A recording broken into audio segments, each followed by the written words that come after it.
Gluta Rosa by Prisma's Beauty.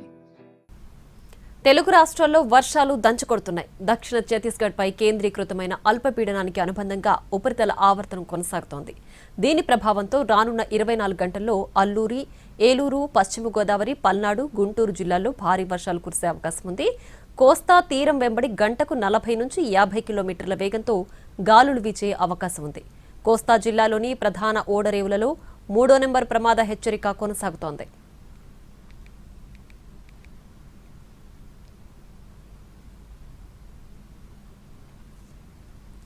ఇదే అంశానికి సంబంధించి మరింత సమాచారం మా ప్రతినిధి రవిచంద్ర అందిస్తారు. బంగాళాఖాతంలో ఏర్పడ్డ తీవ్ర అల్పపీడనం ప్రస్తుతం భూ ఉపరితలంపై ప్రవేశించి ఛత్తీస్గఢ్పై విస్తరించి ఉన్నట్టు భారత వాతావరణ శాఖ ప్రకటించింది. దీని కారణంగా ఉభయ తెలుగు రాష్ట్రాల్లోనూ ఇప్పటికే భారీ వర్షాలు నమోదవుతున్నాయి. దీని ప్రభావానికి సంబంధించిన మరింత సమాచారాన్ని ఇవ్వడానికి విశాఖ తుఫాను హెచ్చరికల కేంద్రం సీనియర్ అధికారి జగన్నాథ్ కుమార్ మనతో ఉన్నారు. సార్, ప్రస్తుతం ఛత్తీస్గఢ్ మీద ఉన్న ఈ అల్పపీడన ప్రభావం ఎన్ని రోజులు కొనసాగబోతోంది? దాని ఇంటెన్సిటీ ఏంటి? 26వ తేదీన ఏర్పడిన అల్పపీడనం వాయువ్య బంగాళాఖాతం మీదుగా దక్షిణ ఒడిశా, ఛత్తీస్గఢ్ మీదుగా పయనించిన తరువాత ఈరోజు ఉదయం 5:30 దక్షిణ ఒడిశా పరిసర ప్రాంతాలలో అల్పపీడనంగా బలహీనపడింది. ఇప్పుడు ప్రస్తుతానికి అది మధ్య ఛత్తీస్గఢ్ ప్రాంతంలో అల్పపీడనంగానే కొనసాగుతుంది. దీనికి అనుబంధంగా 5.8 కిలోమీటర్ల ఎత్తు వరకు ఉపరితల ఆవర్తనం విస్తరించి ఉండటంతో పాటు నైరుతి దిశకు వంగి ఉన్నది. దీని ప్రభావం కొంచెం మందగించినప్పటికీ ముఖ్యంగా ఋతుపవన ద్రోణి దేశంలోని వివిధ ప్రాంతాల మీదుగా అనగా శ్రీగంగానగర్, శివపురి, దామో మరియు మధ్య ఛత్తీస్గఢ్ ప్రాంతంలో ఉన్న అల్పపీడన ప్రాంతం మీదుగా కళింగపట్నం మీదుగా పయనించి మధ్య బంగాళాఖాతం వరకు కొనసాగుతుంది. ఈ నైరుతి ద్రోణితో పాటు నైరుతి ఋతుపవన ద్రోణితో పాటుగా 17 డిగ్రీల ఉత్తర అక్షాంశం వద్ద ఒక షియర్ జోన్ భారతీయ ప్రాంతాల మీదుగా 4.5 నుంచి 5.8 కిలోమీటర్ల ఎత్తు వరకు విస్తరించి ఉన్నది. ఈ కారణాల వల్ల రాష్ట్రంలో రాబోయే 24 గంటల్లో ముఖ్యంగా ఉత్తర దక్షిణ కోస్తా జిల్లాల్లో పలు ప్రాంతాలలో తేలికపాటి నుంచి మోస్తరు వర్షపాతం పడే అవకాశం ఉంది. ఈ రోజు ఉత్తర కోస్తాలో ఆ జిల్లాల మీద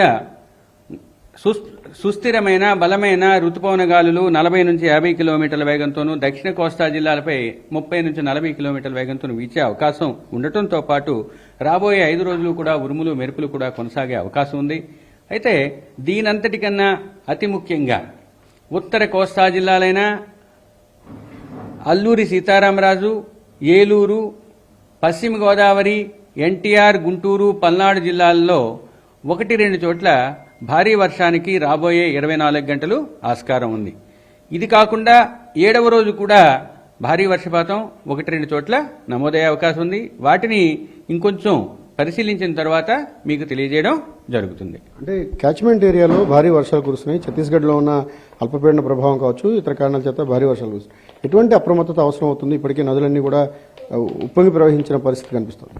ఒకటి లోయర్ గోదావరి, శబరి ఈ నదులకు సంబంధించినంత వరకు, కృష్ణా జిల్లాలకు సంబంధించినంత వరకు వీటి యొక్క నీటి లెవెల్స్ ని central water commission, state irrigation department ఎప్పటికప్పుడు అంచనా వేస్తున్నాయి.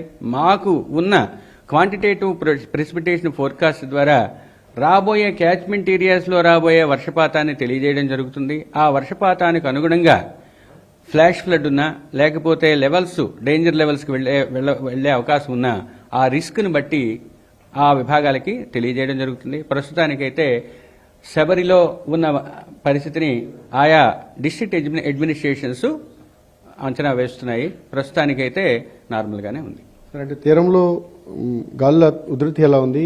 ఇక వర్షాల ఉధృతి కొనసాగే అవకాశం ఉన్న నేపథ్యంలో ఎటువంటి అప్రమత్తత అవసరం అవుతుంది? తీరంలో రాబోయే 24 గంటలు తీరం వెంబడి, తీరం ఆవల, ఉత్తర కోస్తా, దానికి ఆనుకుని ఉన్న దక్షిణ కోస్తా, ఆంధ్రప్రదేశ్ తీరం వెంబడి, తీరం ఆవల కూడా 40 నుంచి 50 కిలోమీటర్లు, గరిష్టంగా 60 కిలోమీటర్ల వేగంతో మొదటి రోజు, 2-3 రోజుల్లో అది కొనసాగుతూ 4వ రోజు కూడా ఉండే అవకాశం ఉంది. కాబట్టి 4 రోజులు కూడా ఉత్తర కోస్తా, తీరం వెంబడి దానికి ఆనుకుని ఉన్న దక్షిణ కోస్తా తీరం వెంబడి తీరం ఆవల కూడా మత్స్యకారులు వేటకు వెళ్లవద్దని 4 రోజులకు సూచించడం జరిగింది. ఇక తీరం వెంబడి ఉన్న ఓడరేవుల్లో ముఖ్యంగా కళింగపట్నం నుంచి నిజాంపట్నం వరకు ఉన్న ఓడరేవుల్లో ముఖ్యంగా కళింగపట్నం, భీమునిపట్నం, విశాఖపట్నం, గంగవరం, కాకినాడ, మచిలీపట్నం, నిజాంపట్నం ఓడరేవు ఈ తీర ప్రాంతంలో ఉన్న ఓడరేవులన్నింటిలో కూడా 3వ నంబర్ ప్రమాద హెచ్చరికను ఇంకో రోజు కొనసాగించవలసిందిగా హెచ్చరించడం జరిగింది.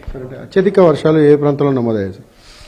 గడిచిన 24 గంటల్లో రాష్ట్రంలో క్షేత్రీయ విస్తృతిని అనుసరించినట్లయితే అతి ఎక్కువ ప్రాంతాల్లో అంటే పలు ప్రాంతాల్లో తేలికపాటి నుంచి మోస్తరు వర్షపాతం నమోదైనది. ఇక ఎన్టీఆర్ జిల్లాలోని తిరువూరులో 10 సెంటీమీటర్ల వర్షపాతం, ఎన్టీఆర్ జిల్లాలోనే ఉన్న నందిగామలో 9 సెంటీమీటర్లు, ఏలూరు జిల్లా పోలవరం, ఏలూరు జిల్లా భీమడోల్లో 8 సెంటీమీటర్లు, పశ్చిమ గోదావరి జిల్లాలోని భీమవరంలో 8 సెంటీమీటర్లు, పార్వతీపురంలో 6 సెంటీమీటర్ల వర్షపాతం నమోదైంది. ఇక పశ్చిమ గోదావరిలో ఉన్న నర్సాపురంలో కూడా 6 సెంటీమీటర్ల వర్షపాతం నమోదైంది. మరో 24 గంటల పాటు వర్షాలు కురవబోతున్నాయి. ప్రస్తుతం ఏదైతే ఈ ఎల్లో బులెటిన్ హెచ్చరికలు జారీ అయిన జిల్లాలన్నింటికి కూడా కొన్ని ప్రాంతాల్లో హెవీ రెయిన్ఫాల్ ఉంటుందని భారత వాతావరణ శాఖ చెప్తోంది. ఇందులో అల్లూరి సీతారామరాజు జిల్లాతో పాటు ఏలూరు జిల్లాలున్నాయి. ఈ ప్రాంతం అంతా కూడా శబరి ఏదైతే గోదావరి ఉపనదిగా ఉందో శబరికి సంబంధించిన క్యాచ్మెంట్ ఏరియా అంతా కూడా ఈ ప్రాంతంలోనే ఉంటుంది. కాబట్టి గోదావరి ప్రవాహాలు పెరిగే అవకాశం మరింత ఎక్కువగా ఉంది. ఇప్పటికే సెంట్రల్ వాటర్ కమిషన్కు అలాగే ఆ జిల్లాల అధికార యంత్రాంగానికి భారత వాతావరణ శాఖ సూచనలను పంపించింది. ఇక వర్షాల ఉధృతి మరో 2 రోజుల పాటు కొనసాగే అవకాశం ఉంది. విస్తారంగా వర్షాలు కురుస్తున్న నేపథ్యంలో అటు ఏలూరు, కృష్ణా జిల్లా యంత్రాంగం పూర్తి స్థాయిలో సన్నద్ధంగా ఉండాల్సిన అవసరం ఉంటుందని కూడా వాతావరణ శాఖ సూచనలు జారీ చేసింది. కెమెరామెన్ రవితో రవిచంద్రన్ టీవీ విశాఖపట్నం.